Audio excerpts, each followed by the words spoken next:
We're gonna have a TV party tonight. Alright! We're gonna have a TV party, alright! Tonight! We got nothing better to do than watch TV and have a couple of brews. Everybody's gonna hang out here tonight! Alright! We'll pass out on the couch. Alright! Tonight! We got nothing better to do than watch TV and have a couple of brews. Don't talk about anything else. We don't want to know. We're dedicated to our favorite shows. And tonight, our favorite show was good old-fashioned wrestling. Ladies and gentlemen, tonight we are reviewing All In, brought to you by the good people of Ring of Honor, New Japan Pro Wrestling, Cody Rhodes, Bullet Club, Conrad Thompson, I don't know, a bunch of sources. A bunch of people came together and put this together, and it's All In, the largest independent pay-per-view in God knows how long, live from the Sears Centre, which is funny, because the Sears Centre may have been sold up, but Sears is probably going out of business shortly. I'm your host, the mandated reporter, and frankly I'm mortified, Mr. Mark Rattledge, and joining me to talk a little wrestling tonight is my co-host for the TV Party Tonight Extras. It's totally 80s, punchy pugilist, Mr. Pat Mullen. How do you do, sir? Was it really our favorite show night, though? It's a mixed bag of nuts. That I'll say. Yeah, it wasn't the nuts. It was the other part. So, I'm going to be honest with our audience and say, look, if you're coming here for that, 411 Larry Zonka, W2 Sean Garmer, watch wrestling every week kind of a thing, you're not going to get it from me. I am a fan of WWF wrestling from the 80s and to a degree from the 90s. And nowadays, I pretty much watch the network specials, the pay-per-views, an hour maybe of Monday Night Raw before we start recording source material. That's all the wrestling I watch. I have tried to watch some of the indie stuff. I've tried to watch New Japan. For a while there, I tried to watch Impact. I don't have the time nor the inclination. So you might be asking, why did you even watch the show, let alone do a podcast about it after? I was curious. This was the talk of the town, and I wanted to see what all the hubbub was about. And like I said to Pat, some of it I enjoyed, some of it left me questioning what the hell are we doing with our lives. So that's what I want to talk about. This isn't going to be a blow-by-blow, examination of wrestling at large.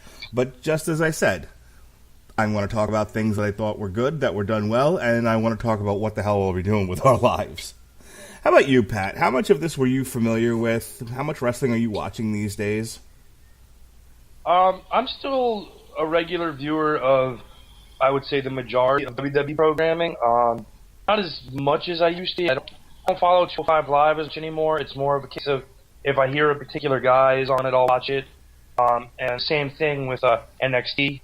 Like right now, I'm not watching any NXT for the most part. I'm waiting for War Machine to show up on TV. But I'm watching Raw and SmackDown fairly regularly, I would say. Pay-per-views, New Japan, I do have HD Net, so I get to record New Japan, and I check that out. And I get to watch some MLW every now and then, which you're saying. And yeah, then I watch this tonight.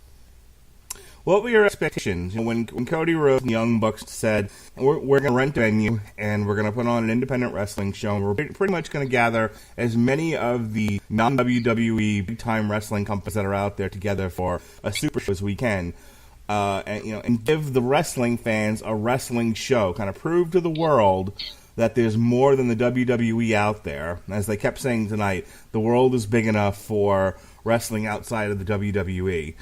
What were your thoughts on what could that possibly be? Well, if they were going to do a show on this level, you knew they were going to need to get the talent from the well-known groups outside of WWE, or at least the well-known ones to, the majority of your wrestling fans, like New Japan, Ring of Honor. See if they could maybe get people from your other places maybe aren't as familiar, like PWG, maybe, you know, that sort of thing. And as far as expectations, I was curious because I felt, you know, they're known, they have, you know, friends who would probably work the show. And once the cards are taking shape, I looked at it and said, oh, there's some pretty interesting stuff on here. You know, particularly going into this, my big interest, which we'll talk about at some point, was Kenny Omega and Pentagon. But, you know, to run a show and present yourself as a true alternative, you have to do things differently, sure. But I don't know if you understand, I say, the principle of just how different is, if that makes any sense.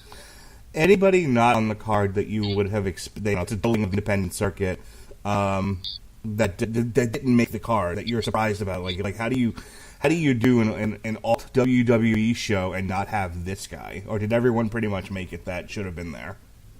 To me, the one guy who probably sticks out more than most is Johnny Impact / Johnny Mundo / John Morrison, and maybe he wasn't on there to avoid being seen as, like, you know, a WWE stigma type, because Cody was there, Rey Mysterio who's there, and they wanted it to look more like an alternative and less like guys who, you know, are perceived as somebody to wash out. I would say Impact circa 2008. Well, if you look at Impact circa 2008, that's kind of WWE circa 2018. AJ Styles, Bobby Roode, Samoa Joe, Sting, you know, like, come on. Yeah, I was thinking at that point was what, Booker T, Nash. Booker's with WWE. Who else? Right. Okay. So I have no... and of course, obviously, Scott Steiner. So the last little bit of detail that I will share with people before we jump into the show is that I tend to go along more with the Jim Cornette philosophy. Now half of the people listening to this just turned it off. But for those of you that are bearing with us... Don't turn it off. I tend to disagree with Jim Cornette more often than not. But I tend to agree with Cornette more often than not in the sense of what makes a good wrestling match. You know, he has been known to say it shouldn't look like there's too much cooperation. It shouldn't look like a gymnastics routine. And I think back in the 90s when they were, you know, when Nitro had that like first hour of Lucha and Cruiserweight wrestling, and I hadn't seen stuff like that before. I was into it. It's been how many years since? You know, 20 years since, and it's not novel anymore. It's not interesting to me, so I don't necessarily want to see a gymnastics routine. I just that look like the two guys are struggling, which is what Jim Cornette is always talking about. You know, it should look like a wrestling match, not like dancing.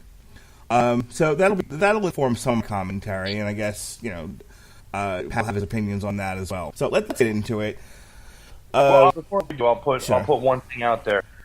When Ring of Honor started up in 2002, I was a very avid viewer of it, and around 05, 06, I really started tuning out, and people being like, "What are you talking about? It's the best they had." My biggest problem at that point in time became how many of the matches on the card looked exactly the same, and that'll inform you guys as to a lot of my feelings on tonight's show. So, the first hour on WGN, this was their Sunday night heat, if you will. This was the you know, if you happen to be flipping channels and or we're skeptical about the show, and you know, you got an hour of free TV. First match they really convinced you not to order this show. Yeah, Pat's a little down on the first hour. I'm not quite so hard on it. Yeah, it started off with the Briscoes versus Frankie Kazarian and Scorpio Sky. I thought the Briscoes were a bigger deal than this. I'm really surprised they didn't make the main card. But either way, they haven't been a bigger deal than this in a couple of years. Okay. They're shells themselves, like right now. Yeah, my first introduction to the Briscoes was a few years ago, where one of them was competing for the Ring of Honor title when Ring of Honor was on whatever the channel was that carried it. America. Thank you. Destination America. Yeah, when Destination America carried Ring of Honor for 20 minutes, that's about when I was watching. So, they opened the show with against Frankie Kazarian and Scorpio Sky. I don't know who the Scorpio Sky is. I have no clue. But it was nice. But I remember Frankie Kazarian from when I used to watch TNA, and he works pretty well. I'm actually surprised he didn't go a little bit further in his wrestling career than TNA. But This match ran around 12 minutes 35 seconds, and it probably ran around 5 minutes, way too long. Other than that, it was fine, I guess. You know, it was a tag team match. Though I think you were pretty critical of Scorpio Sky. He definitely was a little awkward and missed a few spots. Well, and missed a few spots would be one thing, but then he's like deliberately not knowing how to like sell before a prior spot. Like he would get into position for something way too early and then just stand there, or knowing that the next spot's coming and he needs to be in a position, rather than react and get there organically again, he kind of ignores what's going on around him and just waits. Like he sees his partner get kicked in the face, and rather to rush the guy who hit him, he just kind of stands there and waits to either be grabbed or set up for something. And so I was really not into that. I was looking at that like he just looked so uninterested in trying. Next was the over the budget battle royal. Okay, so let me just talk about that for a second. Even because WGN starts off with Cody and the Young Bucks coming out, and they're basically making fun of the over-the-top pyro beginning of any number of WWE shows. Our friend of the show, Gavin Napier, also hosted Casual Heroes, said, you know, that this is what got Cody and the Young Bucks over, which is taking pot shots at the WWE. That's what their audience wants, so that's what they gave them. To me, it comes across like it's the cool kids doing jokes that only the other, you know, like if you're a deep and serious indie wrestling fan and you're in on the joke, I guess that's funny. But for somebody who's casual, which is what you want casual people to tune into this and buy the pay-per-view. And if I'm a casual wrestling fan, it just looked like shit.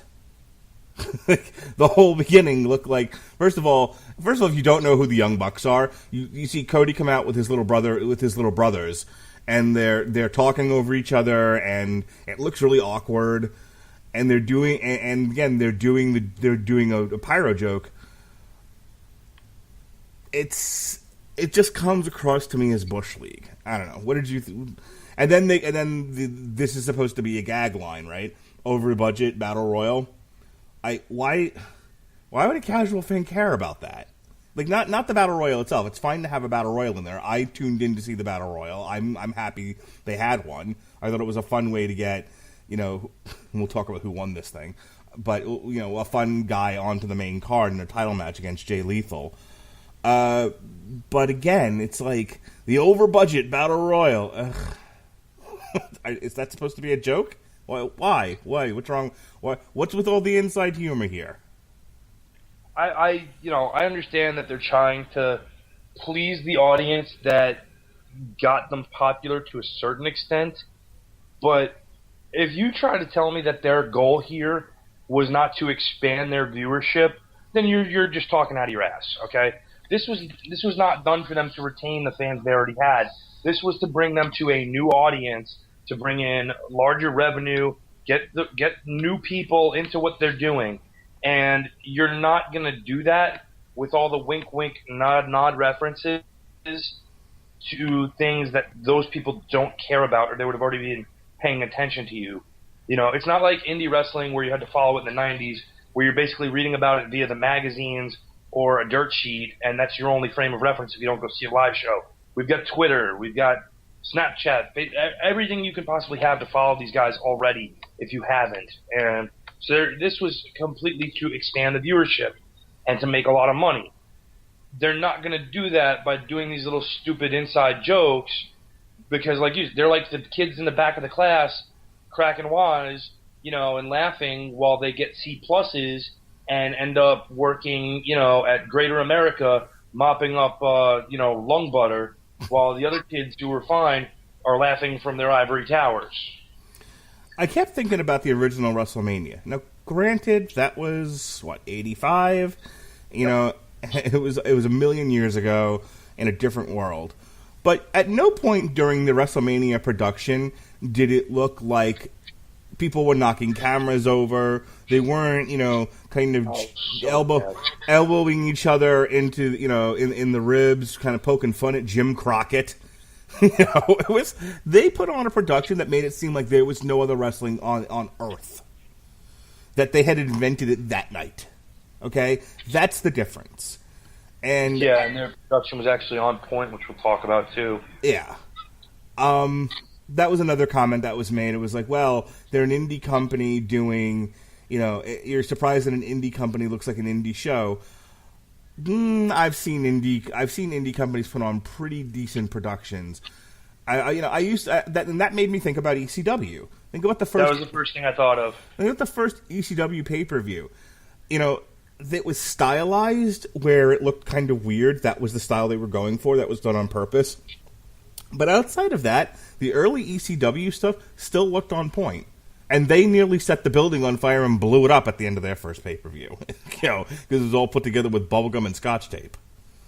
So yeah, they didn't, like ECW, which was operating on a shoestring budget. Like, let's be real, that's what they were doing.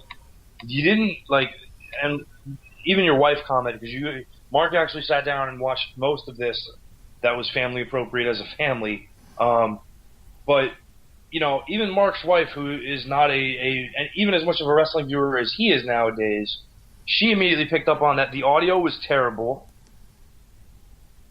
There were constant, black screens on and off throughout. There were really bad edits, or cutaways, and then there were. We'll talk about this later. There's a point where one of the girls hits a Canadian destroyer. No replay. We don't have to talk about that. The only thing I want to talk about in this battle royal is I didn't know most of the people in it. I mean, obviously, I knew who some of the WWE send-offs were. I knew who Billy Gunn was. I knew a couple of the other guys. Bubba Ray Dudley. Yeah, Bubba Ray. There were a lot of people. The one guy who was doing the floss or whatever, who looked like he was 10 pounds. No idea who he was. Cheeseburger.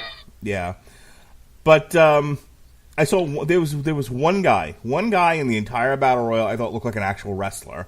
This Cage person. Brian Cage, yeah. And in one night, whatever they were trying to do to get him over, they not only failed, but this guy's career just ended tonight. They actually killed his career. They had him go face to face with this girl. I guess her name is Grace. And she's not. Now, I want you to think about the history of women who have stood up to men in wrestling, and what they were able to accomplish. You had Nicole Bass, who was muscular weightlifter chick. You had Chyna. And in those particular cases, it was at least somewhat conceivable they could stand up to your average wrestler. They were huge. They were actually like the size of some of the wrestlers. Some of them, they might have been bigger in some cases. Nicole Bass was. Yeah. This Grace chick looked like an average college girl with thick thighs. And she gave this guy a beating. She ended up squatting, picking him up. And I think she finally eliminated him. What? Could somebody explain? I really had a hard time coming back from this. And later on, Pat was complaining about different elements of the show. I was still stuck on why, how did this jacked up dude not throw her 20 feet out of the ring? I don't, and that's the thing. It's like, You can book moments in a show that make, an underdog, come out ahead that, might not have been believable, but you're with it because that's part of the story. Again, casual audience, no idea who these people are. I just saw a big-ass, Venice Beach weightlifter dude lose to Lily in a few years. My 7-year-old daughter. Okay? Made no sense, looked awful. Yeah, it was freaking terrible. Okay, so everybody has been super critical in the past of a really horrible match that we remember from TNA, where it was the reverse battle royal, where you had to throw guys into the ring and then throw them. It was ridiculous. So we have a battle royal where everybody ends up fighting outside the ring.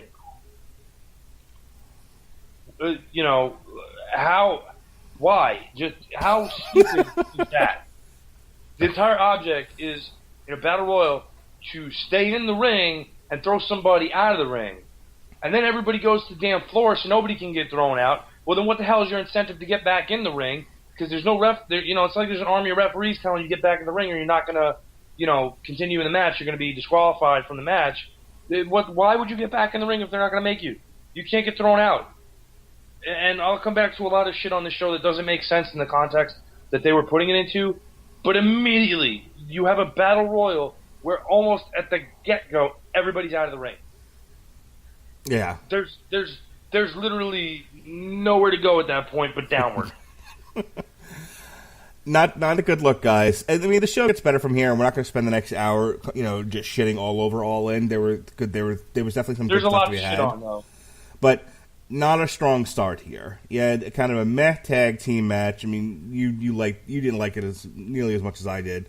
And then this battle royal, which ranged from to shit. All right, so let's get into the main show here. And I'll let you talk about this because you were really critical of it. I just kind of thought it was there. I kind of questioned why it was on the show to begin with, and maybe you can give me some insight.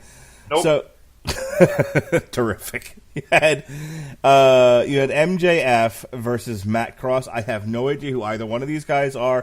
MJF. No, you know who Matt Cross is. Who's Matt Cross? You remember the season of Tough Enough where you had what's your favorite match, and it was Alicia Fox versus Melina. Okay. He was the guy on that show who had 9 years experience, and Stone Cold told him to show him what he had.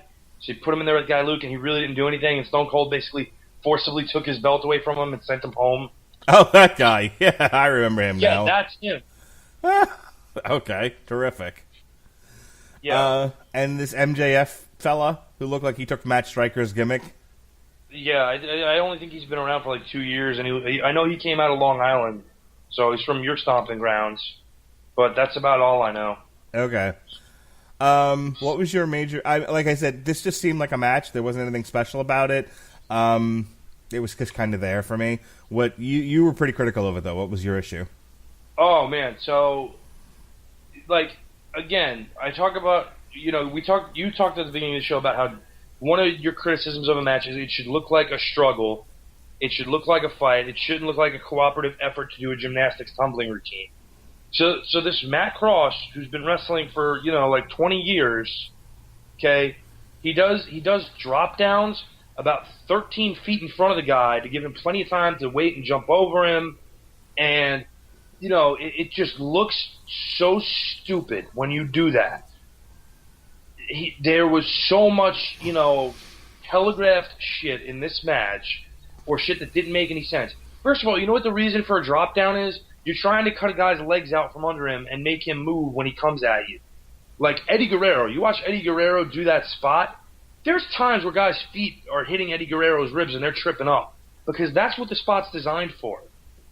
You don't do that spot when the guy isn't even hitting the ropes yet and coming back to you. Because first of all, you look like a dummy for doing that. Second of all, he looks like a dummy for not immediately stomping you in the head or dropping an elbow. And this is why a guy like Matt Ross, who's an internet darling for years, but couldn't even cut it on Tough Enough, this is why he hasn't ever gotten a break. He's too much of a fucking dummy to know that. Okay. Next up, we have Stephen Amell of Arrow fame versus Christopher Daniels, a guy who's been wrestling so long. How long? This dude had been wrestling a while when I was in XPW. And we actually had him on XPW once or twice. This was in the late 90s, early 2000s, by the way.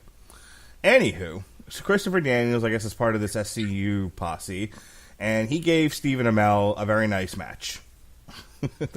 Yeah. It was a fun attraction. Stephen Amell lending his name to the event, I think, helps with some name recognition, some pop culture notoriety. And, if Stephen Amell wants to, take his off time from doing Arrow or whatever else he's got going on to go do wrestling, and he takes it seriously, good, good for him. I really don't. I have nothing negative to say about this, other than Christopher Daniels, I know he's an old dude now, but maybe hit the gym a little heavier. You're looking a little paunchy, pal. He's sagging a little bit, but give him a break. He's almost 50. Fair enough. I felt bad that he couldn't hit the best moonsault ever, which I don't think we can still call it that now because he missed it twice in the same match. But well, the first time he barely touched. I mean, like he got like maybe his chin scraped Stephen Amell, and good for Stephen Amell for selling that, but it looked like garbage. The second time he actually landed on him, which was nice. Good job there. But again, they did. You go into this, it's not going to be, Luthez versus Buddy Rogers because Stephen Amell is not a full-time wrestler. They brought up the point. This is the third match he's ever had. The first match he ever had was 2 years ago, so there's been some time between that. But he at least gets the points of, going in there, not making a mockery of it. He's selling. He's generally taking a beating for a lot of it, and he doesn't win. My only problem with this match is the spot they did. And the table? Well, it took an hour and a half to set the spot up is the problem. Yeah. Okay, and I think... was this the one where I told you the way Daniel sold it to get on the table was from the Shawn Michaels School of Selling? of overselling. Yeah, okay. So this made the SummerSlam match between HBK and Hulk Hogan look like fucking Benoit versus Angle. He gets hit and walks backwards, kind of bumps the table a little, goes, oh, I got to get on this thing, and then drunkenly places himself on the table, then adjusts so that he's on it just right, and then Stephen Amell launches himself into the air, and then, of course, he gets off the table again, Stephen Amell goes through it. And everyone says, holy shit, because Arrow just fucking jumped through a table, which I get, but, and it was kind of a fun visual to see, but boy, getting there was... In the spirit of this shouldn't look like cooperation, worst thing I've ever seen. That was so bad. Yeah, and honestly, that's not one you can blame Stephen Amell for. That's Christopher Daniels, how he chose to set it up, I guess, to try to mask the limitations of what Stephen Amell is maybe capable of at this point. We don't really know for sure, but this was one where I guess Daniels just didn't want to take any chances and put Amell in a position where he could either potentially hurt Christopher Daniels, or hurt himself. So I get it. So I'll give them a little bit of grace on it. But if you're going to put it on this stage, it's not really the right place for that. No, what Stephen Amell should have done was followed him to the floor. Hit him with whatever move he did. Follow him to the floor, bang his head off the mat, once or twice, bang his head off the table, place him on the table, and then fucking run up there real quick and then jump off. I don't know that he had the gas tank for that because he was looking pretty well blown up towards the ending part of that match. Mm-hmm. And I'm not saying that to make fun of him. It's it's a very different kind of conditioning than what he's used to, and the fact that he did as well as he did is admirable. But it's to paraphrase AC/DC, when you're tired and you're on the floor, it's a long way to the top. Yes, indeed. We are joined by Emma, formerly of the WWE, now, of course, Mandy Leon, and then Tennille Dashwood. And and my wife looked at me, and she was like, Emma's not with the WWE anymore? And I'm like, no, she's not. She quit, whatever, future endeavored, not that long ago. Which I had completely forgot about. Because at first I wasn't really paying attention. And my wife goes, hey, it's that Australian that used to be in the WWE. And I'm thinking it's one of the... I'm thinking it's like... what's her face? Mandy something or other? Or the Billy Rose or Peyton Royce? Yeah, well, I thought it was one of those two. I'm like, no, they're still there. What are you talking about? Oh, you're talking about Emma. Who I almost referred to as Bubbles. So that brings us to our female match. This was the one that my daughter was looking forward to. She got a kick out of this. This was Tessa Blanchard. And a new favorite wrestler. Yes. Madison Rayne. Chelsea Green, who to me has the best gimmick ever. Just I don't know where that came from or what kind of history is behind Chelsea Green's character, but I think any girl who's got smeared makeup and half a wedding dress, winner in my book. And and from the Barbie collection, we have Dr. Barbie, who was also a wrestler, Britt Baker.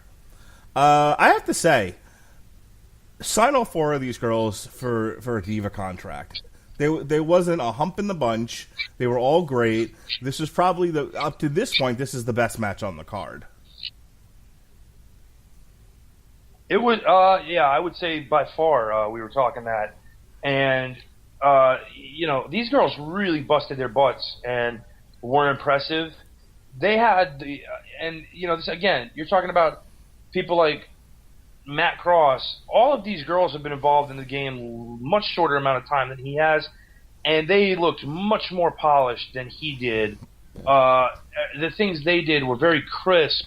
They were athletically very impressive. They were telling stories with what they did. They sold. They were very physical. And it was really, really cool to see just how much they were giving and pushing, how much they were trying. There was really no lack of effort from anybody, which was really cool. It kept you guessing. No clear-cut favorite on who was going to win or whether there was a guaranteed end spot.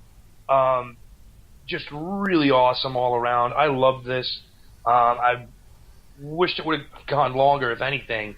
I'm a huge Madison Rayne fan. I loved watching her in TNA. I think she's great. I think Tessa's already better than her actual father, Tully. Shout out to Gavin Napier, because she's already taller than him and has more charisma. And her stepdad's Magnum TA. So, it was nice to see it was a really cool moment to see the two of them at ringside with her. It was sad to see Magnum in a wheelchair, but not as sad as after his Porsche wreck. But yeah, great match. All 4 ladies really busted their humps. I think Baker, her inexperience compared to others, showed a little bit, but she never completely out of place. And when you have that in a 4-way on this kind of stage, awesome stuff. Yeah, I really enjoyed this match. I actually thought, when you're designing a 4-way match, you have to make it so that it makes sense. And I thought they did. I thought they did a really good job of showing you why, until the end there was no clear-cut winner. For a while there, you had, I think, Tessa and Madison Rayne on the outside with Chelsea Green and Britt Baker on the inside. One of the things that I got annoyed with tonight was you have a lot of these guys who would kick out of a shotgun to the face. And to the point where it's like, these matches don't finish, they just end. It's like you have 10 minutes, and at 9:59, whatever move you're hitting, that's the end. There's no finisher anymore, because people are kicking out of finishers constantly. And this one, I didn't see that as much. Maybe I'd need to watch it again, but I didn't feel like the girls were necessarily kicking out as because there were 4 of them, there was always 2 other girls around to stop a pin from taking place that might have actually ended the match, if you know what I mean. So, I feel like if it had just been the two girls, this could have been ended a lot faster, but because you had the other 2 girls there to stop it, it kept going. As opposed to, I was pile-driven through 2 tables, a concrete floor, a wooden fence, and a dragon. Hit with the finish 4 times. And I was set on fire and shot into space, and then I kicked out. More on that in just a moment. I really, really enjoyed this. So... By the way, so my kids we'll pick favorites as the night goes on. The first match, my daughter was a big fan of the SoCal guys. My son thought the Briscoe brothers were fantastic, and then cried when they lost. And I had to explain to him, but they're still Ring of Honor tag team champs. It's okay. And immediately he got over it, and then looked at his sister and went, "Ha ha, my guys are at least still have the belts." Like, all right, like a natural heel he is. All right. The former Magnus from TNA World Champion, and now NWA Heavyweight Champion, Nick Aldis versus Cody Rhodes, the man who brought you tonight's affair. This was great. I don't have a whole lot to say about this. It's a little odd that it was this early into the night. I don't know if you have any insight about that. Okay, so one, I want to talk about the interview with Sean Mooney before this. Okay. Because we're talking about bad production on this, and one of the biggest things that irked me was, first of all, they didn't know that Sean Mooney was interviewing Nick Aldis. They thought he was interviewing, I think they said Kenny at the time, maybe. Or no, Marty Scurll, I'm sorry. Yeah, they said I think he said he was supposed to. Oh no, I'm completely off. It was Christopher Daniels. They thought he was going to be interviewing, and in comes Nick Aldis, and Mooney knows what he's doing. He did this in WWE for years. Nick Aldis is a good promo, and they're talking about the 10 pounds of gold that Nick is holding up. At no point does the camera pan down to show you the belt. You see the very tip top of it, and that's it. What the fuck? Like, did nobody ever work in television before this? Either you tell him from behind the camera to bring the belt up to his chest, which looks unnatural, but again, at least you see the belt, or you do the smart thing and you pan down to the belt as he's talking about it. Nobody knows to do this? Really? Or start with him in the room and open on the belt. Have a focus shot on the belt, then wide out, and then, and then square it up. This is production 101, and nobody understood that. And I get that we're being snarky by this, but you know what? You're putting this off on this stage. You're expected to you're held to certain expectations to meet. And this is again, you talk about Bush League amateur. This is amateur hour stuff. Okay, so while we're on the subject, there's a point where there's a girl interviewing Kenny Omega, and look, let me say this: I'm sure that people who work for the WWE have to put up with a lot of nonsense, and and things that they talk about in the locker room, going, this is kind of gay, but whatever. It's this is a part of working for the biggest company in the world, so so they deal with it. And I guess one of those things is that the girls can't look taller than the guys. There's an image that they want to put out. Remember, WWE is about creating superheroes.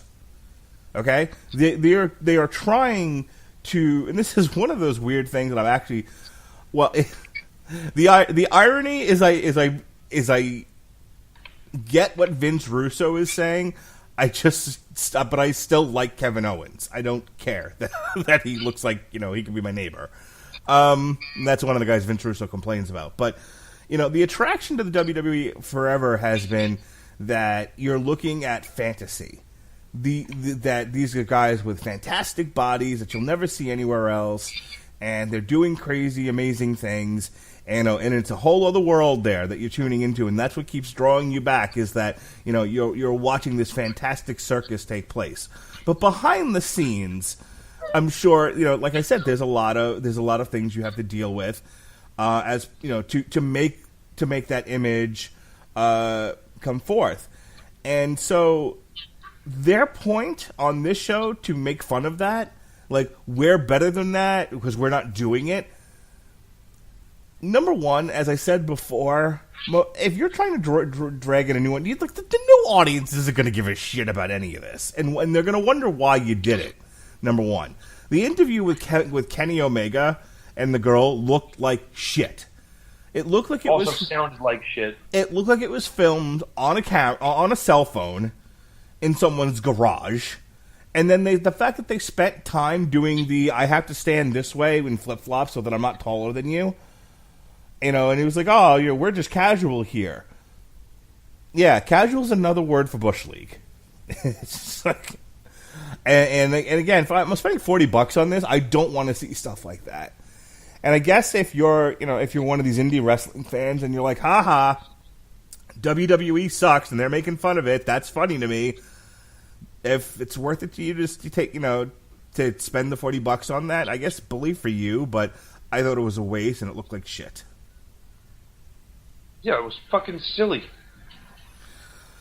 Anyway, onto the good part. Yes, this match was the highlight of the night for me. How about you? Yeah, it was definitely one of the best matches on the card. I don't understand why it was in the middle. I don't understand why it wasn't the headliner, or at least right before Young Bucks and the Three Mexicans. Allow me, and there's going to be a bit of mentioning stuff that comes after this. This was probably the most emotionally charged moment of the night, where they brought up, the legacy of Cody's father as the former NWA World Heavyweight Champion, and it's something that Cody's never done, and they can be the first father-son NWA World Champions. And Magnus, who spent all this time trying to bring prestige back to the NWA Championship, and as went on this whirlwind tour of 20 title defenses in 20 days, and the entourage is like an actual fight you would see with the corner coming out with them. This was great. The action was fantastic, and the finish with Cody winning the NWA Championship was incredible. When you follow such a great, well-built story and a payoff that with a parade of inflatable dicks, it's hard to have any gravity to that situation after you've seen a parade of inflatable dicks. And that was after we had a man talking to a boot. No, yeah, that also happened after Cody and Aldis had their amazing NWA title match. Yeah, a guy talking to fucking boots. On the alternative to WWE, we're not ridiculous. We give you the best action ever. You have a guy talking to a fucking boot. Yes, we're about. That's what I was wondering. I'm like, all these fucking nerds on their computer look at that going tee hee hee tee hee hee as they fucking whack off to it. Well, this is what I don't understand. As somebody who is a tried and true, even in the worst of times, fan of the WWE, the thing that I've always heard about the guys that watch the indie wrestling is, well, that's where the real wrestling is. Okay, well that's the same shit as what they used to do with the NWA/WCW, and meanwhile, fucking the NWA in the Jim Crockett days had gimmicks like fucking Lasertron, who was a robot, or the New Breed, who came from the future and would call Dusty Rhodes Mr. President. Get the fuck out of here with this bullshit. Yeah, so... You look more real. Oh, the production value's grainy. It looks more real. No, you're just fucking poor. So, I mean, I don't have a whole lot to say about Cody versus Magnus. Look, Cody left the WWE. He decided to strike out on his own, prove his value. AJ Styles, same thing. With TNA, and that's how he got to the WWE. There are plenty of other guys that have left. Chris Jericho, leaves the WWE, goes out there, does his own thing, proves that that he's a valuable commodity without the WWE. So I get it, and good for Cody Rhodes. This was something that he wanted to do. This was obviously a passion project of his, and it was successful. It's seemingly. I mean, at the very least, at the gate, it was successful. They said they sold out the building. 30,000 paid people. It's not bad. But I have to wonder, what in the hell happened to Magnus that he never got signed by the WWE? The guy looks like a Greek fucking god. He's awesome. He was one of the few, in the little bit that I watched TNA in the last couple of years, he was like the highlight for me. And I don't understand, now it looks like his career might be coming to an end. And I don't understand how he never had a run in the WWE. It's where he belongs. The guy just screams WWE champion. Then again, so did Matt Morgan, and we all know how that ended. But nevertheless, we go from Cody Rhodes, the high point of Cody Rhodes and Nick Aldis to, as we said before, Adam Page versus Joey Janela. I don't know who Joey Janela is, but he also needs to hit the gym. Look, I'm fat, okay? I'm a fat guy, and I need to hit the gym. But I'm also not a wrestler. I don't even go to the YMCA pool without having a shirt on, okay? I'm not running around in tight shorts, showing off my fat-ass body. Joey Janela hit a gym. Holy shit, dude. No. See, what you're thinking is that Joey Janela is supposed to be like a wrestler, and he's not. What is Joey Janela is a stuntman who does terrible things to his body and is fine with that. Is that what that is? He's not actually a wrestler. He can't wrestle. He just does really insane shit on a regular basis that will probably leave him a physical cripple by the age of 40. All right. Well, now at least I know why he was in the terrible shape that he was in this match. Adam Page, however, looks like he might have a career in wrestling.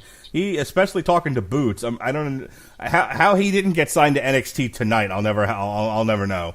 But as far as the match itself, again, I wrote to you online. I was like, you know what, these guys would kick out of a gunshot to the face.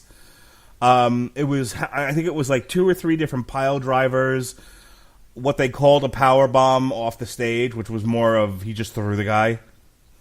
Yeah. Then the spot off the ladder, which was again less a pile driver and more of him falling on his legs and trying to make it look like a pile driver. And I'll tell you what, all you indie guys that yell "holy shit" after that, you should be ashamed of yourself. Just absolutely ashamed.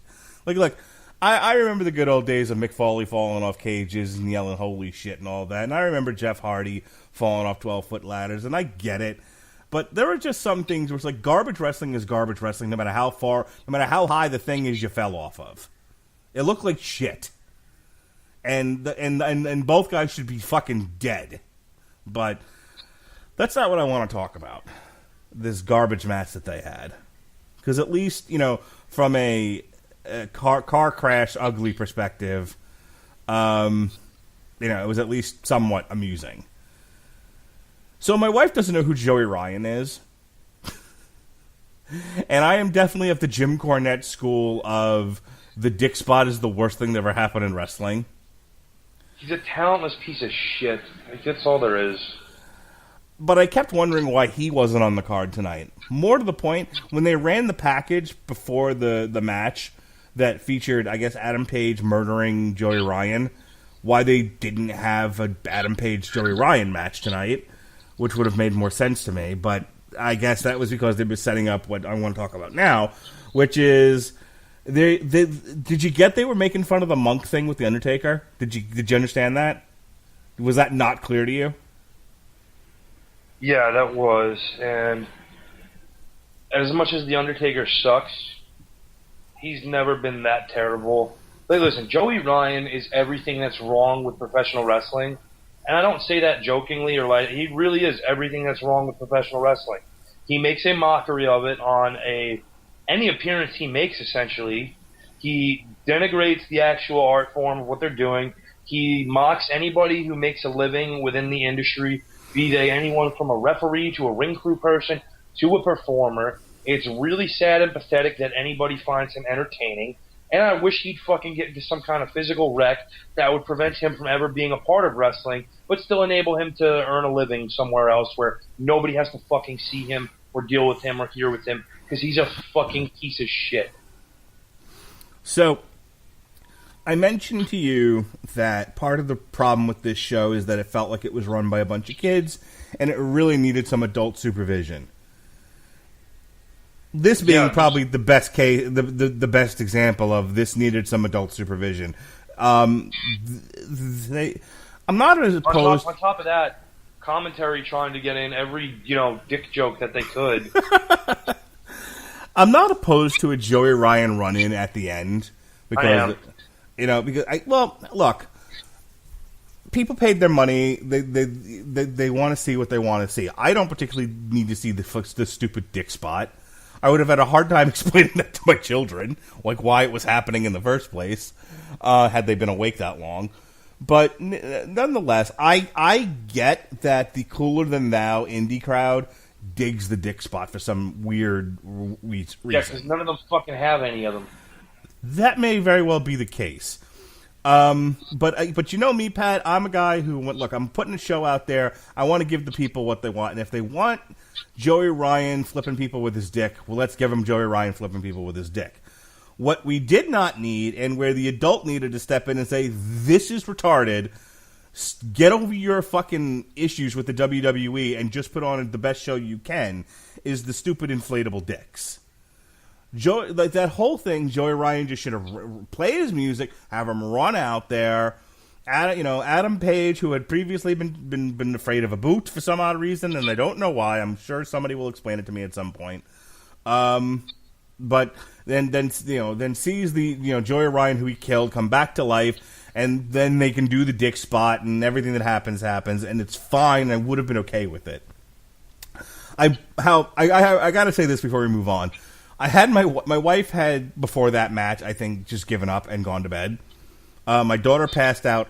Her and my son went to bed, and when I saw the Joey Ryan thing happening, I made her get out of bed and come back to watch it because I'm a good husband. Do you hate your wife that much more? Because she doesn't know who Joey Ryan is, and she doesn't know what the dick spot is. And you felt the need to just really just shit on her day. I needed to know what her reaction to this was going to be. And so she stood up. She stood there watching, trying to figure out what it was that was so important that she needed to get out of the bed for this. She got her hands on her hips. Then they do the dick spot. And she looks at me. She looks at the TV, looks at me, looks at the TV, and says, "I am confused and dismayed. I'm going back to bed. Good night." If she never lets you touch her again, I completely understand.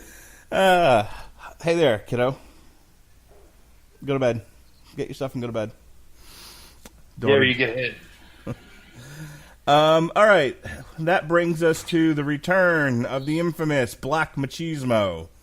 I guess he gave up this gimmick a while back, and they decided to bring it back for tonight. Is that what happened? Apparently. Okay. Because it looked like when they showed him backstage, he wasn't doing the Black Machismo bit. But somebody laid hands and unearthed this gimmick. They mentioned on commentary that the gear that he has was actually Savage's gear from when he showed up in WCW, and he was seconded by Lanny Poffo, complete with fucking frisbees. It was great. And he took on the guy who won the Battle Royal. Gordon. Yeah, who I don't know what, like, I didn't get the whole luchador thing. I didn't know if he was imitating somebody or if that was like a Bruce Pritchard no yob bit or whatever it was. But it was whatever it was. He sat up the entire battle royal because Bully Ray had put him through a fucking table. And then of course he came out of the, he pulled a Jerry Lawler where he was dead for the entire thing. And then the guy who really won it got dumped over the side, and now he's fresh for the match. Bully. So I have no idea what a Flip Gordon is. He looks like he weighs about 20 pounds. But apparently he was a serviceman, so good on him for that. And he's got Cody's wife seconding him to the ring. And they had a match, and it was fine. Your thoughts? Fun to see Jay, using the Black Machismo gimmick again. It's when I found him more entertaining than ever. Cool to see him in Randy's actual gear. Nice to see Lanny Poffo on pay-per-view for the first time since 1990, I'll say. Maybe 92. I don't remember. He might have managed a Beverly Brothers pay-per-view at one point. But I'm a Lanny mark, so nice to see him. Fine match, nothing wrong with it. Not a huge Gordon fan. But I do like Jay, and it was nice to see him get a win and the title on pay-per-view. All right. And so after that, and that went about almost 15 minutes, and we have Kenny Omega versus Pentagon. Was this what you wanted it to be? I mean, you were a big Kenny Omega fan. I think my only knowledge of Kenny Omega, I was aware that he's involved in something with Chris Jericho, who of course makes an appearance at the end of the match, which is fine. I guess that sets up their match that they're having on the Jericho Cruise. I had no idea who the hell Pentagon was. They look like a luchador. And the only other thing I knew about Kenny Omega is that Jim Cornette hates him, and I guess he kicked a girl once. Pretty much right about where you are, yeah. He did a super kick spot to like a 9-year-old girl and wrestled a blow-up doll. The blow-up doll match is what Jim Cornette hates him for, which is fine, whatever. Get over it, Jim. The guy honestly is an incredible worker, arguably the best outside of WWE in the world right now. Penta has just been an insane force of awesomeness. And maybe it's a case of the expectation being too much to expect, because I know how good these guys are, and it was the first time they were meeting up, and maybe they'll do it again, and this was to build for that. But there was something missing here, maybe, is the best way to say it. There was nothing wrong with it. A little bit with the big spot kickouts as usual on this show. Yeah, this was the one with the 100 pile drivers. And it was one-sided, which I didn't really like, because it was all Penta stuff that we getting kicked out of and whatever. And Kenny hit the one-winged angel, his finish, once. And it was a ball game. So on one hand, you have one guy's finish being totally protected. And on the other, you have the other guy's finish just being totally, exposed, basically. Or not exposed so much as just being made to look very weak. Which I thought Penta deserved a little better than. I'm sure it doesn't matter to him. He got paid either way. But it's disappointing when you see a booking decision like that, where one guy's really undermined, and it just so happens to be a guy who's very talented and deserves to be treated a little better than that. And you would be wise to do it because you'd make more money long term if that's what you're looking to do, which we'll touch on too. But there's nothing, from a technical standpoint, there was nothing wrong with this match. It wasn't what I hoped it would be, and I sound really ungrateful for it happening in the first place when I say that. But I thought these guys would, A, have more time, and maybe that speaks to other matches on the show going into business for themselves with time constraints. And I think they wouldn't do more and because really, honestly, aside from the arm break spot, which is a Penta trademark, I really thought this match was a lot of Kenny and not a lot of Penta. Yeah, I think because I don't really know much about Kenny Omega and I know nothing about time, and there's no history with the two of them, it was just a cold match that was put together. I guess it's sort of a super, we want to see, these two guys have never touched, we want to see them fight each other kind of a thing. The attraction was sort of lost on me, and I look at Kenny Omega and he seems fine, kind of reminds me of Jerry Lynn in his looks. And I'm like, I don't know, it's not doing anything I hadn't seen before. And again, Pentagon, I guess he went to TNA and Impact Wrestling, and he became champion for a minute. And they were talking about, you've talked about it, they talked about some cool stuff that he's done, but again, I didn't see much of that tonight. It was just kind of there. I can separate I can separate my views on it from what I think the rest, people who are into wrestling and knew who these guys were enough to go, okay, I'm sure to somebody else, I'm sure this registered for other people. It just didn't do much for me. And I have the same thoughts for the next match, which is Kazuchika Okada versus Marty Scurll. I don't know what the thing in the beginning was. I guess that's a gimmick that he does with the fingers pointing at him and whatnot. Thought it was fine. I mean, these guys can all do stuff. These last three matches were filled with guys that can work. None of it seemed necessarily like gymnastics routines, but on the other hand, I was thinking about, I don't know if it was Bruce Pritchard or Jim Cornette, where like if your first match has everybody kicking out of everybody else's stuff, it doesn't leave anywhere else for any other matches to go. And I think that's my problem with a lot of what I'm seeing, with a lot of what I saw tonight, which is everyone kept doing the exact same matches. And that's the point I wanted to get to when I mentioned at the beginning. The reason I tuned out of Ring of Honor at a certain point was every match on the card was starting to look the same. Everybody's kicking out of this guy's finish, this kick out of finish, kick out of a finish. And, thankfully not everything ended with a schoolboy tonight like it did then, but it's almost the same principle in that big move, big move, big move, and no finish. Well, there's that lack of diversity on the card, and when everything is the same, why even bother continuing to watch?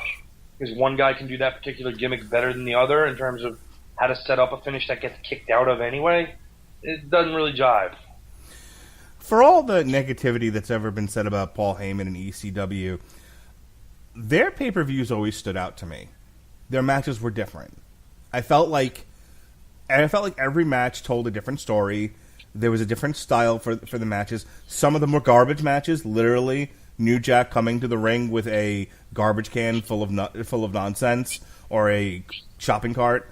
You had tag team matches where tag teams were getting involved that weren't involved in the match in the first place.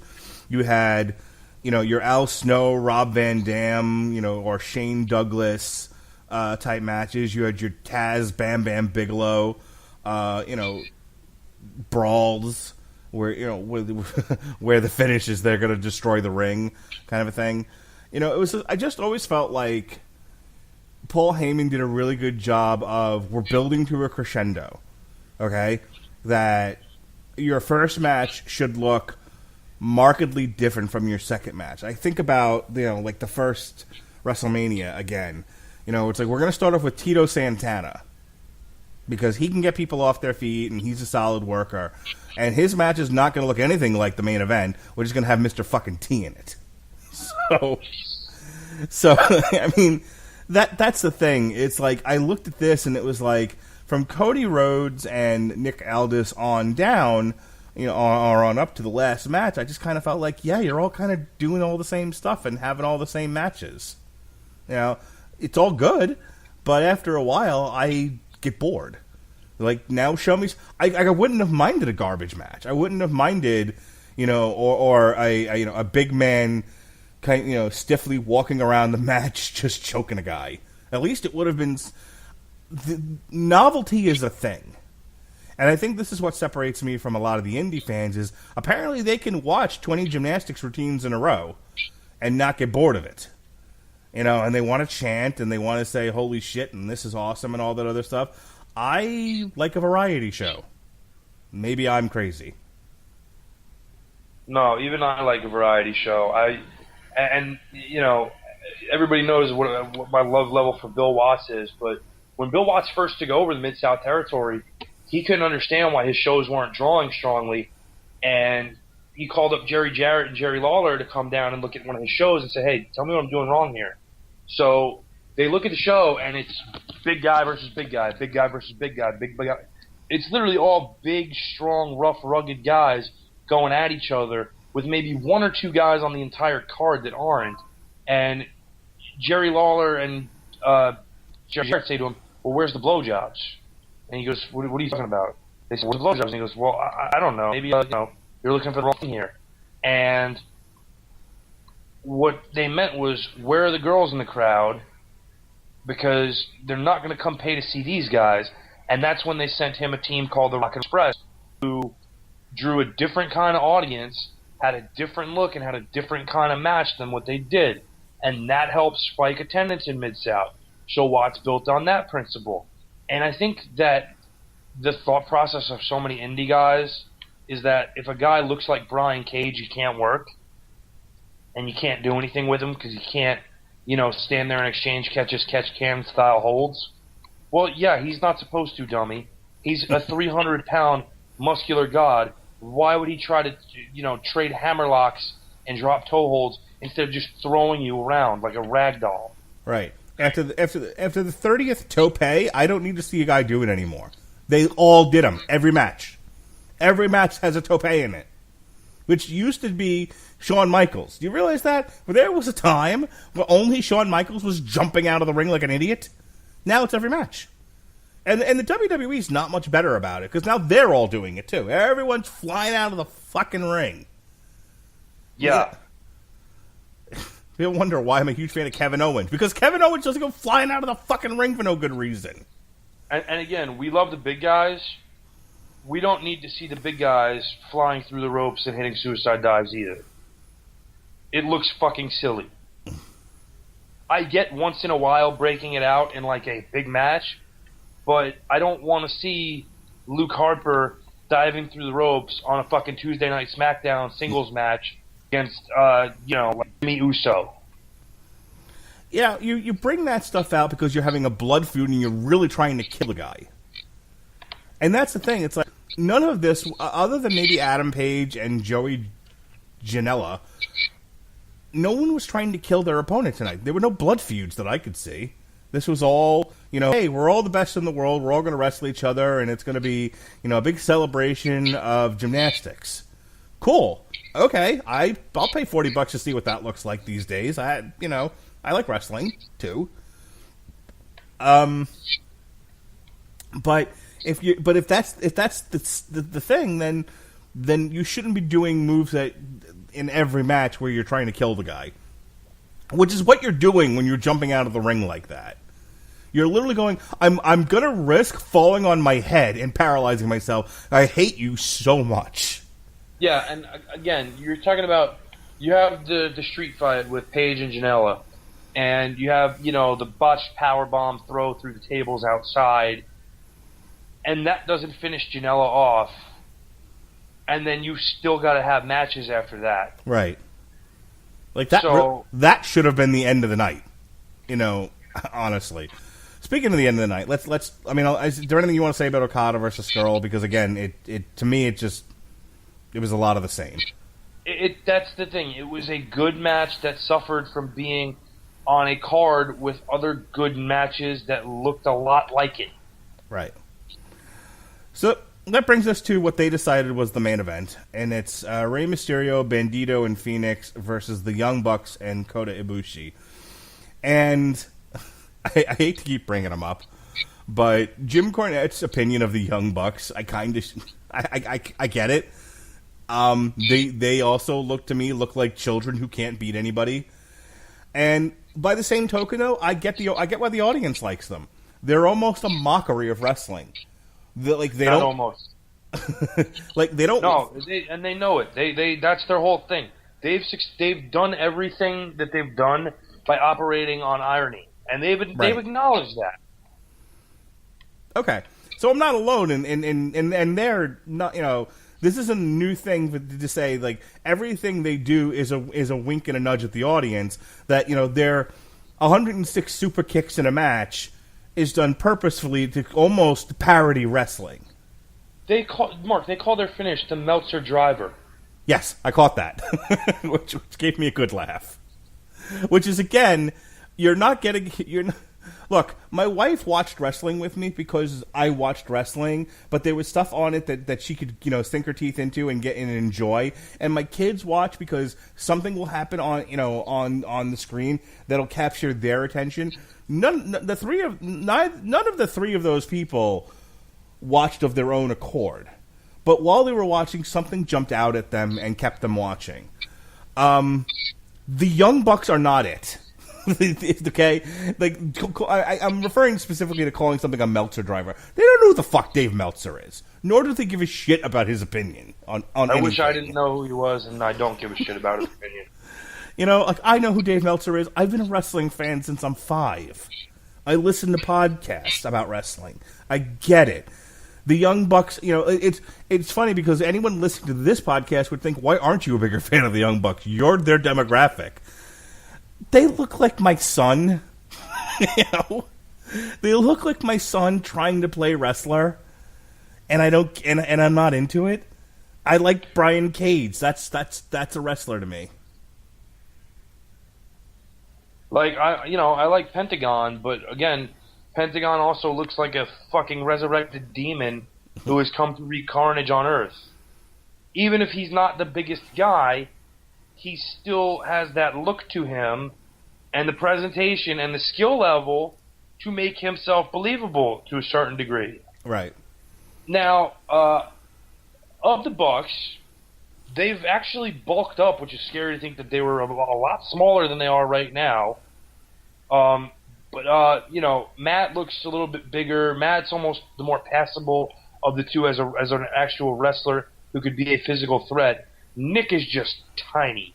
Nick is not gonna break an egg with his punches.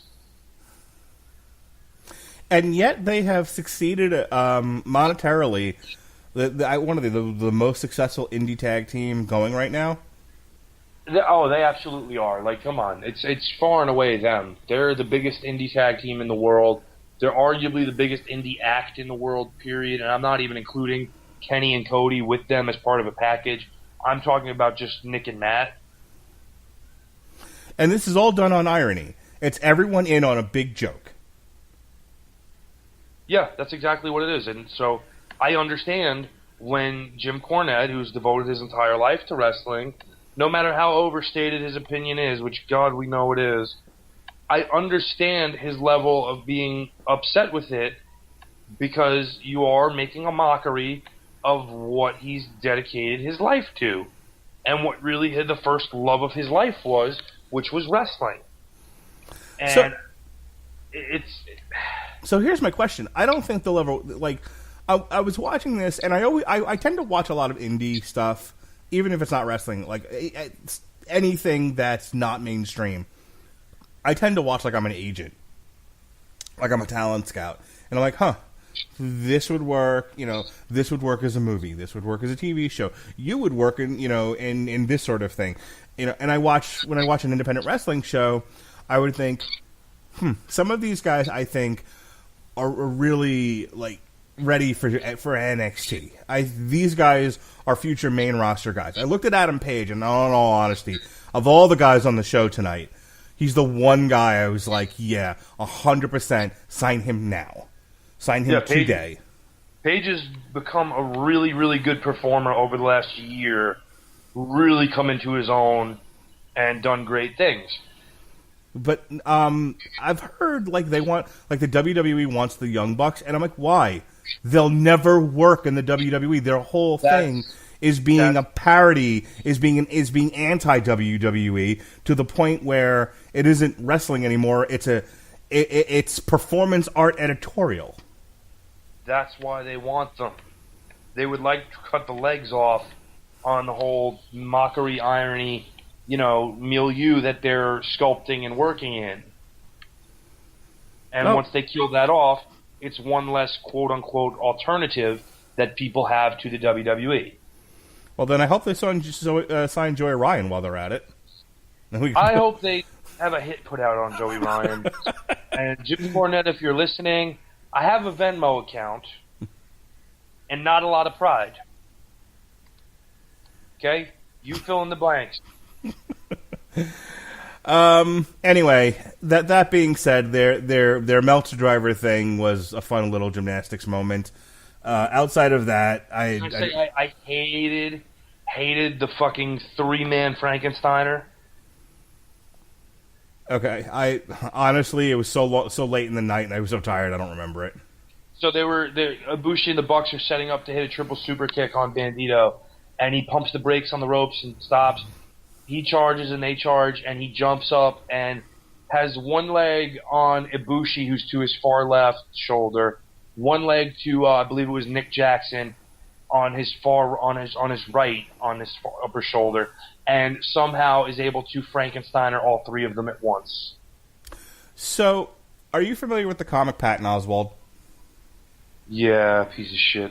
Okay, well, your personal opinion of him aside, he does a bit on Circus du Soleil, and it's within the context of his now departed wife and her parents and his parents. They were all together in Vegas because they had just announced that they were getting married.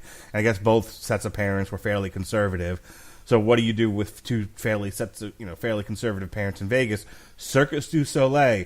And he compared it to like gay marriage. It's like, hey, we want to, we're two gay people and we want to be married, and we want to express our love for each other. No, you can't. Gay marriage is a sin. What if it's set to music and he's on fire and I'm blowing him on a tightrope? Terrific. Can we bring our children? And he made the point of saying like everything in Circus du Soleil was like gay, wet, and on fire, which I thought was pretty funny.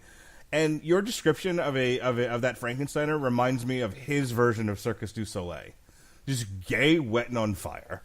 It is. I mean, we keep calling it like a gymnastics routine. That sounds even worse. And I've seen some pretty ridiculous spots in wrestling.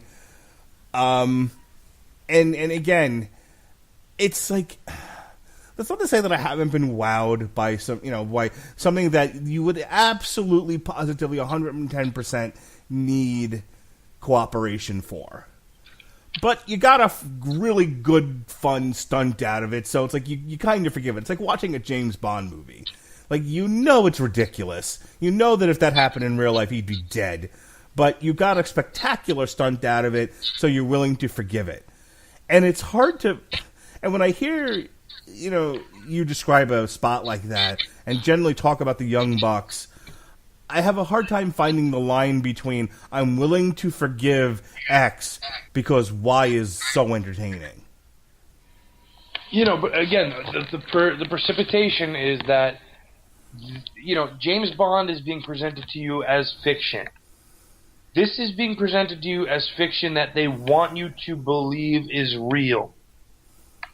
So when they undermine themselves by doing stuff like that, it ultimately just results in what looks to be a poor performance level. It's not irony, it's not, funny, it is to some idiots, but it's really just stupid and undermining, and it undermines everybody else on the card that you're working with, and really, by extension, everybody involved in what you're doing professionally. I think, I was trying to think back to, I knew we were going to talk about this tonight, and I'm like, okay, if I don't like this, what do I like? And I was like, of the last couple of years, the only matches that stood out to me where I was like, yes, this I'm enjoying, this I get. The very first time Kevin Owens took on John Cena, it just seemed like they were killing each other. And they weren't doing, like, huge spots either. A lot of it took place in the ring, but it all looked like he was hitting hard. It looked like, it really looked like they were having a fight. And I remember, and maybe just because I'm a huge Kevin Owens mark, but it just, for a moment, I could believe it was real. And the only other match I can think of where I was like, yeah, I believe what I'm watching here. Yep, this makes, I don't know how entertaining it is, but I absolutely believe what I'm seeing. And these guys are doing a great job of that. And that was WrestleMania. Brock Lesnar versus Roman Reigns, but it's the one where he nearly killed Roman Reigns, and then at the end of the night, Seth Rollins ran away with the title. Yeah, that was a fun brawl. Okay, there's times where like Roman Reigns just isn't that doesn't sell very well, but in that match, it looked like he actually looked like he was beat silly, and there's a couple of times where he just mugs to the camera, and he's got like blood running down his face. He's got half a smile, and it looks like he's literally like his mind has left his body, and he doesn't know what to do anymore. He looks like he'd been hit by a bus. And I remember, and it not like Brock Lesnar did anything special in that match. It was another one where he just threw him around the ring constantly.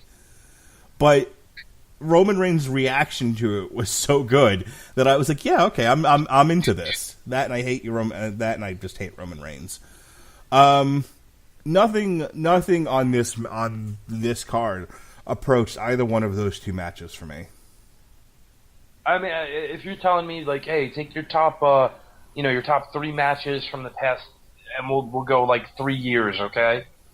Do any of these matches tonight compare to it? No. So I'm not gonna say it was a failure. I'm sure the pay-per-view numbers are going to look really good. The attendance live, obviously, was more than what they could hope for. But if you're asking me if they achieved their goal, which was, in my mind, to broaden their audience significantly and to create more visibility for them, I don't think they did anything that is going to draw more people to watching them. I think if there's a winner from this pay-per-view, it's Billy Corgan. And you're laughing, but... No, I get it. Billy Corgan, who is the owner of the intellectual property, the NWA, now has the NWA Championship in a much more prominent spot than it has been, on a much more identifiable star than who it was on previously, and perhaps he can use this to leverage better positions out of other promoters in the United States, or Japan for that matter, where the NWA still has some, prestige to it.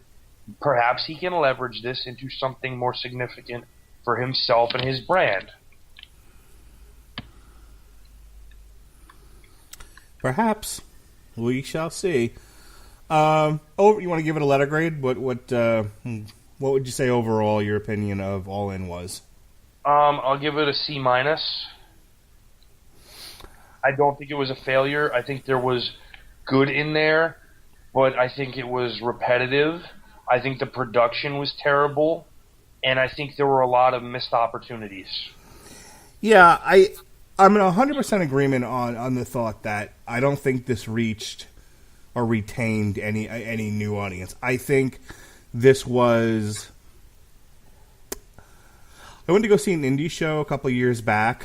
It was right before 205 Live was a thing, so it had guys like EC3 on it and Drew McIntyre before they got signed back to NXT, and Drew Gulak, and and a couple of guys that were big on that show that ended up, Matt Riddle, that ended up being in that first incarnation of 205 Live, their cruiserweight tournament, and this felt like that show, but to the 100th degree. It just felt like a giant indie show. And my problem with indie shows were the same problems I had with a lot of indie rock shows, which is you're playing to the guys that showed up to see you, but you're doing nothing to reach casual fans. You're really not doing anything to expand your audience at all. You're playing to the 6 people who showed up at CBGB's to hear you, and that's great, and that's a thing, and and I know people are protective of their things, and so like I get it, but as a business model, not successful. As far as the actual entertainment value of the card, I'd say it's about a C myself. There was some shit. There was some stuff that was okay, and very little that was wow. So, with that said, here you have, you've heard our perspective. I'd be curious to see what the rest of the wrestling world thought of this. I'm sure they thought it was the greatest thing since sliced bread. 4 stars. I'm sure Dave Meltzer loved it. and we say fuck Dave Meltzer. Yes, we do. I want to get I want to get the Tony Schiavone "Fuck Me Wrestling" FMW shirt. My wife says I'm a 40-some-odd-year-old man and I'm not allowed to wear shirts with swear words on it anymore. What do you think about that? I think FMR, but that could also stand for Mark Radulich, so we won't go there. I'm only kidding, Melissa. No, I think you should get an FDM shirt if that's the case. There we go. I might go to WrestleMania next year. If I do, maybe that's what I'll do. I'll get a Fuck Dave Meltzer shirt.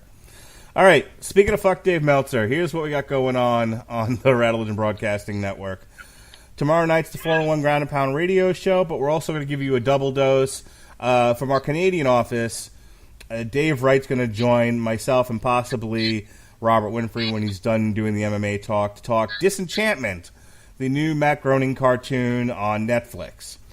Monday night, Labor Day, we've got a source material for the 9-issue run on Barbed Wire, and then that Tuesday, myself and Sean Comer will put the award-winning Pamela Anderson Lee movie vehicle Barbed Wire on trial. Boy. Indeed. And then Wednesday, we'll be reviewing the new Bullet for My Valentine. If you're wondering where the Alice in Chains review went, I got my first threatening letter. So I was really? Told, yes, finally. After 10 years or so of doing this, I got a letter saying take it down now, and take down any links to it. So, don't. Wait, who is this from? Warner's? Is that who they're on? I'd have to look at the email again, but something like that. It was whatever group represents their record label. Wow, they should at this point be just thankful anybody even listens to their records. Well, considering how much I trashed it, I can almost understand why I get a threatening letter. I was not a huge fan of the new Alice in Chains. I'm not a fan of any Alice in Chains. They sucked. I like Dirt. That was about it. With that being said, next week, the following week, we've got Exit Stage Left, the Snagglepuss Chronicles. We finally got our review of Cloak and Dagger. Myself and Jesse will do a TV party on that. Not to listen.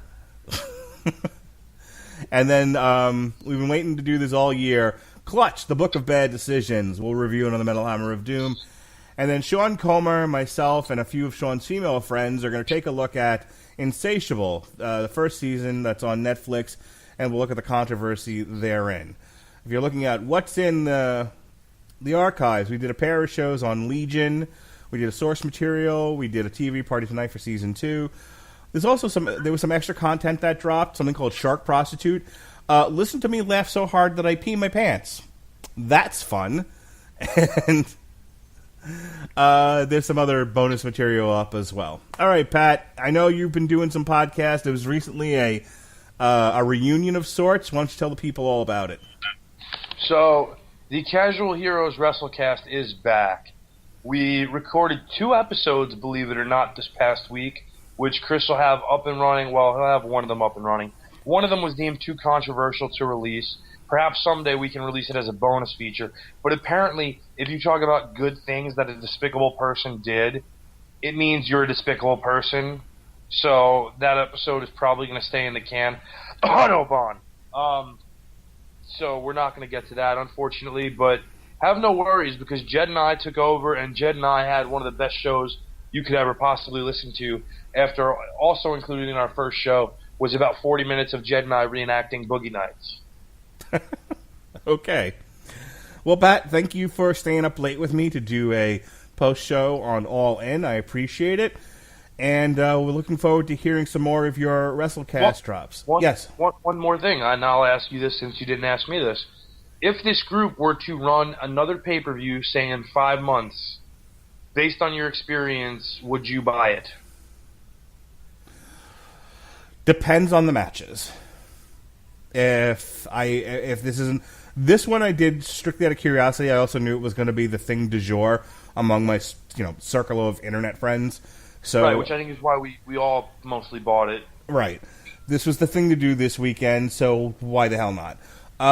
If in 5 months they do it again, and I have the same problem I had with this one, was I have no idea who any of these people are, and and now my curiosity factor has been settled. Probably not, but maybe if they have Jericho on, and they have Jericho and Kenny Omega in some sort of gimmick match, that might be enough to draw me in, because I know that they have a blood feud going on. Maybe if they do something interesting with the Young Bucks, other than just jerk each other off, maybe depends. How about you? Do you think you'd buy it again? No. You're done? You've had all you can stand. You can't stand no more? Pretty much. All right. As I was saying then, thank you, Pat, for joining me. We'll get together again and review some more matches. Our last one is Earthquake versus Tugboat. That was from a Coliseum video. Go ahead and check that out in the archives. We'll do one again soon, and we'll have you on the show to talk about some other stuff. Until then, this has been TV Party Tonight. Be well, be safe, and behave.